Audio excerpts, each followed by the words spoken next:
Zikrda yuraveraylik-da. Robbimiz aytayapti. Meni zikr qilish shunaqa ovora qilib qo'ydi bu bandami? Nimani so'rash kerakligi esdan ham chiqib qoldi. Hech narsa emas. Chunki aytib deb so'rayotganlardan ko'ra kattaroq narsani beraman deyapti.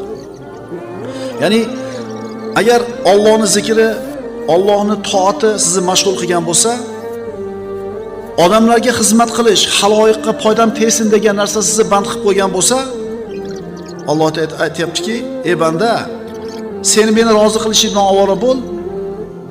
Bandalarimning xizmati bilan ovora bo'l.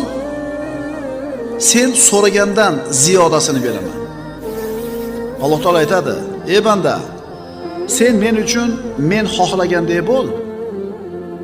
Men sen xohlagan ishlarda sen aytgandek bo'laman." Qatar ya?